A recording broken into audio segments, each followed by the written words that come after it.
देखिए, हम सब फिल्मों में या सीरीज में, सीरियल्स में या एड्स में एक्टर्स को देखते हैं, उनकी एक्टिंग की वजह से, कास्टिंग की वजह से हम याद रखते हैं। लेकिन ये जो प्रोजेक्ट्स होते हैं, इनमें ये कमाल की ड्रीम कास्टिंग कैसे होती है, उसके बारे में आज बात करने के लिए हमारे साथ हैं वो जिन्होंने खुद एक असिस्टेंट के बतौर अपने करियर की शुरुआत की, लेकिन आज अपनी खुद की कंपनी खोली है। 100 से ज्यादा एड्स और बाकी जगहों में कास्टिंग का क्रेडिट है इनका।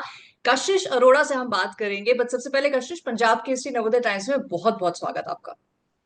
Thank you so much. Thank you so much for having me. Thank you. And ये ना बड़ा मुझे लग रहा है इंटरेस्टिंग सा एक हमारा कॉन्वर्सेशन होगा, क्योंकि अक्सर हम एक्टर्स से बात करते हैं, डायरेक्टर्स से बात करते हैं, कहानीकार से बात करते हैं। आज उनसे बात कर रहे हैं जो पर्दे पे उस कास्ट को लेके आती है। So I think it's going to be very interesting. I'm sure. I'm sure. I'm looking forward to या it. तो मुझे आप ये बताओ, ये कितना चैलेंजिंग प्रोसेस होता है, कितना इंटरेस्टिंग प्रोसेस होता है, क्योंकि शुरुआत तो वहीं से होती है ना कि चलो एक आपके पास आ गया, अब ये हम बनाने वाले हैं, अब किसको लेकर बनाने वाले हैं, फिर आते हैं कशिश के पास सब लोग। तो हाउ डज जी. It start with you? So basically, it starts in a way कि जब एक स्क्रिप्ट डायरेक्टर के पास आती है, जब वो लिखते हैं या उन्होंने कहीं से मतलब राइटर्स के साथ बैठ के एक स्क्रिप्ट बनाई है, तो बेसिकली कास्टिंग का सही में मतलब ये है कि डायरेक्टर की विजन को एक चेहरे में उतारना।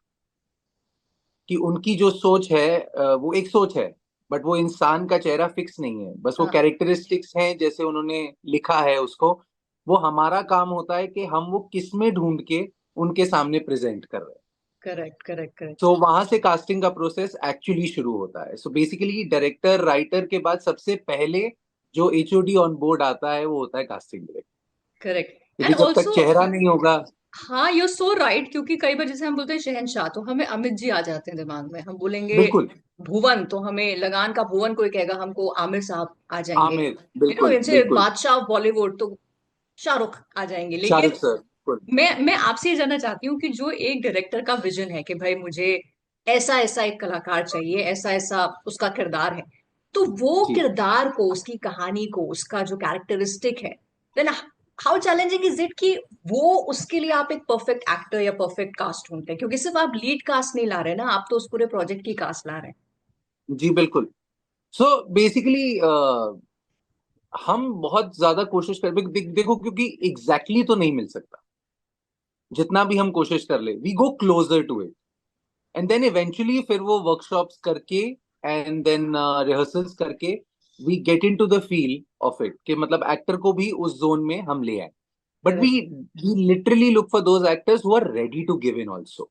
हम्म। जो जो जो उस किरदार के लिए उस चीज को अपने अंदर लाने की पूरी इच्छा पूर्ति, मतलब उनके अंदर पूरा पूरा वो हो कि मैं करना चाहता हूँ in right that way. Right. So पर वी जस्ट लुक ऐसा, फॉर द क्लोजर कैरेक्टरिस्टिक. हाँ, और ऐसा कभी होता है कि डायरेक्टर के दिमाग में एक पर्टिकुलर स्केच है कि यार इसके लिए मुझे लगता है ये एक्टर्स ज्यादा अच्छे रहेंगे, बट ऐसा जी. कभी होता है दैट जब आपकी कास्टिंग प्रोसेस होती है, you find another actor, another set of characters जो आपको लगता है कि ये बेटर हो सकते हैं, तो फिर डायरेक्टर से थोड़ा सा कभी कोई क्लैश या? बिल्कुल, बहुत बार होता है कि कई बार जैसे बिकॉज आज के टाइम में मतलब ऑब्वियसली जब डायरेक्टर स्क्रिप्ट लिख रहे हैं या उनके पास कैरेक्टर आता है तो ऑब्वियसली वो भी देखते हैं, because casting is a process जिसके अंदर हर कोई सोच सकता है. करेक्ट। तो वो भी अपने दिमाग में कई बार होता है कि उनके दिमाग में ये फिक्स होता है कि यार मेरे को यही ला दो. But then eventually when we open the casting process और कोई मतलब उससे भी बढ़िया निकल आता, तो फिर वो क्लैश नहीं होता, बट डायरेक्टर बहुत इंप्रेस हो जाता. राइट। बिकॉज देर लाइक अरे यार ये तो now I have two people, हाँ। So now it's my lottery to correct choose from either of the two. So correct. It's that way. Right and also जैसे आजकल series का जमाना है, तो उनके ना सीजन आते हैं, सीजन 1 आया, सीजन 2 आया। अब कोई सीरीज अगर हिट हो गई, तो वहां पर एज ऑडियंस अगर मैं सोचूं, तो हम फिर कैरेक्टर्स से एक्सपेक्टेशन लेने लगते हैं कि अब सीजन 2 भी अगर आ रहा है तो ये वाले चेहरे तो होने ही चाहिए, फिर नए चेहरे भी ऐड होते हैं। देन वो कितना बड़ा चैलेंज होता है कि एक सीजन में कास्टिंग की अच्छी हो गई, अभी डिमांड है कि यार नए नए चेहरे भी आने हैं। सो वो प्रोसेस थोड़ा चेंज हो जाता है या फिर it remains the same? It remains the same, क्योंकि हर काम हमारे लिए उतना ही शिद्दत से भरा है जितना कुछ भी हो. मतलब it's just like it's my my hard work, my labour of love. तो I treat it as a labour of love, not considering कि यार I need to prove a point. I am doing this just because I love it. So that's the process majorly, because it's the same for everything I do, whether it's an advertisement, a web show or a film. Correct. नहीं, मैं ये question इसलिए पूछ रही हूँ because अभी आपका current बिल्कुल रीसेंट जो बैंडिट्स का आया है सीजन 2। जी सो मैं बहुत जी सारे आर्टिकल्स पढ़ रही थी जहाँ पे people are appreciating of course old cast जो है और जो न्यू कास्ट ऐड हुई है, और ऐसा भी शायद कि आपने बहुत ओरिजिनल सिंगर्स भी इसमें यूज किए हैं। जी सो जी। ऐसा अगर एक प्रोजेक्ट होता है जो डिमांड करता है कि यार नेचुरल लोगों को ले लो या आम लोगों को ले लो, सो उनको एक्टिंग नहीं आती, बट फिर वो कितना डिफिकल्ट आपके लिए होता है कि करानी तो एक्टिंग है। डिफिकल्ट मतलब बेसिकली वो बहुत इंटरेस्टिंग होता है, बिकॉज दे आर रॉ। एक कच्ची मिट्टी को मैं उसको किसी भी तरह अपने घड़े में डाल सकता हूँ। राइट। सो रॉनेस के साथ खेलना हमेशा हमेशा अमेजिंग होता है, मतलब इट्स मोर इंटरेस्टिंग कि उनको they are not fixed with कि अच्छा now I have to enter, I have to give a look, I have to do that. It's also challenging to make them learn that, but it's also interesting to see what they bring on table which is very new. Correct, correct. और जिस तरह से कशिश आप बात कर रहे हो ना, मुझे ऐसा लग रहा है कि जैसे एक एक्टर का पैशन होता है एक्टिंग, आई थिंक अच्छे एक्टर्स को कास्ट करना, अच्छे कलाकार लाना, रिस्पेक्टिव कि उनका एक्सपीरियंस कितना है और कितना नहीं है, ये मुझे लग रहा है आपका पैशन है। बिल्कुल। तो इसमें ये कोई दो ये तरफा राय ये नहीं। जैसे लोगों से मैं पूछती हूँ एक्टिंग का कीड़ा कब से आया, तो एक्टिंग करवाने का कीड़ा मैं आपसे ये पूछूंगी कि भाई मैं कास्टिंग डायरेक्टर बनता हूँ, how did this thought come to you? Actually ऐसा कभी I didn't come to Bombay with the planning कि okay I want to be a casting director. हाँ। It was just a long journey which was going by, and then eventually I joined a casting company, which is well known in the industry. And वहां पे मैंने सीखा, और मतलब मैंने देखा कि यार ये प्रोसेस बहुत इंटरेस्टिंग है, कि मैं मतलब मेरे पास पूरा इंडिया है टू एक्सप्लोर, और मैं हर इंसान को ऑब्जर्व करके कहीं से भी उठा के लाके एक डायरेक्टर को एक अच्छा एक्टर दे सकता हूँ, ना कि वो एक सेट ऑफ 20 जो गूगल पे मिलते हैं। There is so much more to it, तो that is very interesting and that is why I delve into it more. और बस फिर वो एक नैक, मतलब लाइक पीपल से, some people who are close to me said that you have a knack to it. So then I open my company, it was just God's grace that it correct. Came all align. हाँ, मैं वही अब पूछने वाली थी कि क्या ये जो लोग आपसे कहते थे कि यार you have a NAAC for casting the right people, क्या ये इंस्पिरेशन रहा कि कोविड के टाइम जब लोगों के पास काम नहीं था, आपने एक you took a step forward, एक ब्रेव स्टेप आपने लिया कि चलो खुद की कंपनी बना के अब खुद का काम करना शुरू करते हैं? जी जी हाँ, वहीं से शुरुआत हुई, एंड बाय गॉड्स ग्रेस जब कोविड में जैसे आपने कहा कि काम नहीं था, तो मेरे पास एक एडवर्टाइजमेंट आ गई विच वाज फॉर फ्रेड, जो फर्स्ट एडवर्टाइजमेंट आई थी which had Madhuri Dixit, Govinda, which basically change the face of advertisement. So that was my first project as an independent casting director. So वहां से then it just like rest is the history, तो अब वो फिर it's right. Still going.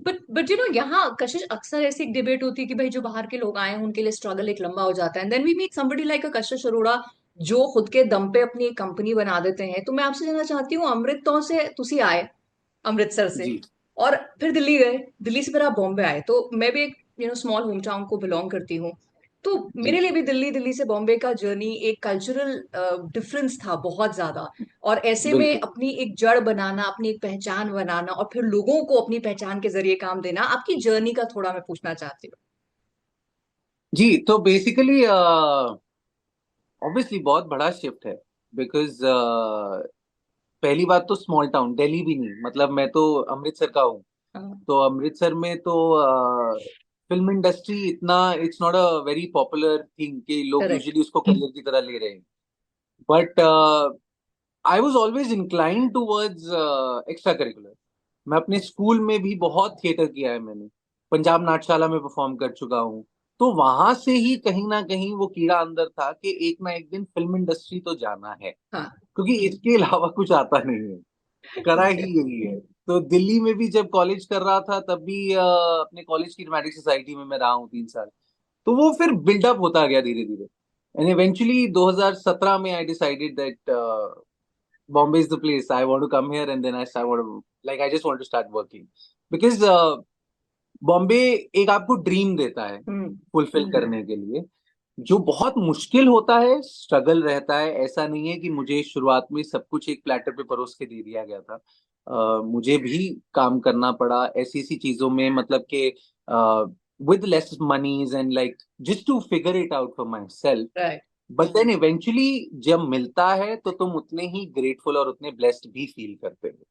Correct, I think वही है, hard work आप करते जाओ, एंड ये जिस शहर के लिए कहा भी जाता है, इट्स दैट मैजिकल शहर कि आपके हार्ड वर्क को हमेशा रीपे ही ये करता है। प्रोत्साहन देता है। हाँ। ये हमेशा अगर आप हार्डवर्क करेंगे तो ये प्रोत्साहन जरूर दे। करेक्ट। ये शहर अपने पास नहीं रखता। बॉम्बे की ये कहावत है कि वो अपने पास अपनी चीजें नहीं रखता, वो तुम्हें तुम्हारा देकर ही जाता। बिल्कुल बिल्कुल। अच्छा, और अब हम जब आपकी कास्टिंग कंपनी की बात कर रहे हैं और इतना क्रेडिट आपका हो गया कि एड्स आ गए, बड़े प्रोजेक्ट्स के लिए आप कास्टिंग करते हैं, मैं ये पूछना चाहती हूँ, कोई पैरामीटर कशिश आप अपना भी रखते हैं? कि एक तो हो गया डायरेक्टर ने गाइडेंस दी कि भाई मुझे ऐसे कैरेक्टर्स चाहिए, बट आप जब कास्टिंग कर रहे होते हैं with that thought in mind, खुद का आपका भी एक पैरामीटर होता है कि यार मैं ऐसे एक्टर्स को चुनना चाहता हूँ? नहीं, मैं कभी एक्टर्स में कोई ऐसा भेदभाव नहीं करता हूँ। जो मेरे कैरेक्टर के लिए बेस्ट है मैं उसी के साथ जाना चाहता हूँ। हम्म। मुझे ऐसा मतलब बहुत लोग होते हैं जो एनएसडी से पढ़े हुए हैं, या फिर बहुत लोग होते हैं जिनमें नेचुरल नैक है एक्टिंग का। हम्म। हाँ, जो नेचुरल नैक वाले हैं जिन्होंने आज तक कैमरा नहीं फेस किया, ऑब्वियसली उनमें पॉलिशिंग थोड़ी ज्यादा जाती है। बट अगर आप फिट हो रहे हैं तो हो रहे हैं, फिर उसमें कोई दो राय है ही नहीं कि आप राइट। कहाँ से आ रहे हैं, किस तबके, कोई कोई it doesn't matter. Okay okay, and वो फिर वो ये कि हीरा है आपका, तराशने का काम है और आप तराश कर फिर एक वो प्रोजेक्ट हम में। और डायरेक्टर, जो डायरेक्टर हैं, जो भी उस प्रोजेक्ट के हाँ। डायरेक्टर हैं, वो फिर हम लोग मिलके then we start the process of तराशना। We correct just correct. because that's also a big process in itself. बिल्कुल बिल्कुल। कशिश, लास्ट सवाल मैं आपसे ये पूछना चाहती हूँ कि जैसे हम दोनों ही एक स्मॉल टाउन को बिलोंग करते हैं, और स्मॉल टाउनर्स की ना बड़ी ख्वाहिशें होती हैं, और वो बड़े शहरों में आके बड़ा ही कुछ करना चाहते हैं, हम छोटा नहीं करना चाहते, हमें लगता है हम बड़ा ही कुछ करें। और अगर कोई फिल्म इंडस्ट्री में आना चाहता है तो वो फिर सीधे पर्दे के आगे आना चाहता है। बट आपने एक ऐसा पाथ चुना जो पर्दे के पीछे रहकर लोगों को पर्दे के आगे लाता है। So you are an inspiration for many people, जिनका ठीक है यार, अगर आप पर्दे के आगे नहीं आ सकते, आप उसके पीछे भी बहुत कुछ कर सकते हैं। क्या आप अपनी लाइफ जर्नी, अपने एक्सपीरियंसेस से ऐसे यंगस्टर्स को कहना चाहेंगे who are wanting to come and join the film industry? मैं उनको एक ही चीज कहना चाहूंगा कि घबराओ मत। uh, बहुत दूर से देख के ना डर लगता है कि फेलियर मिलेगा, शायद नहीं हो पाएगा, बिकॉज स्ट्रगल ज्यादा है। बिकॉज रोज बहुत सारे लोग आ रहे हैं बॉम्बे में इस इंडस्ट्री में शामिल होने के लिए। बट अगर तुम्हारे अंदर वो नैक है, या तुम हार्ड वर्क करने के लिए रेडी हो, तो the like you said then you can dream big. Right right So right. it's just as simple as that. It's not necessary that you have to be an actor to come into the industry. आपके अंदर किसी भी चीज का NAAC है, weather अब आजकल तो कितने सारे रिसोर्सेज खुल गए हैं, जैसे वीडियो एडिटिंग है, एडिटर्स के लिए बहुत सारी बात हो रही है, राइट। सिनेमाटोग्राफर्स की बात हो रही है, पहले नहीं होती थी, करेक्ट। कास्टिंग डायरेक्टर्स की बात हो रही है। So all these avenues are opening now. तो अगर आपके अंदर किसी भी चीज का नैक है जो आप चाहते हो कि मैं इसको एज अ करियर लेना चाहता हूँ, not just a hobby, don't come with thinking of कि यार चलो इट्स अ देखते हैं हॉबी, जाके। हाँ। देखते हैं जो होगा करेंगे। सच में मन है तो प्लीज आओ। राइट, एंड आई थिंक कशिश, आप एक लाइव एग्जाम्पल हैं ऑफ दिस, कि अगर आप शिद्दत से एक इरादा लेके आते हो तो आप ट्रेन के प्लेटफॉर्म से उतरोगे, लेकिन मुंबई या आपका जो भी ड्रीम शहर है वो आपको लाइफ के प्लेटफॉर्म पे जरूर सक्सेस दिलाएगा, and Kashish is a live example of that. So wishing you all the best कशिश, आप अच्छी अच्छी कास्टिंग करते रहिए अच्छे अच्छे प्रोजेक्ट्स के लिए, ताकि हम एंटरटेन होते रहें। And thank you so much for talking to me. Thank you so much, thank you for having me, thank you so thank you, much. Bye. Bye.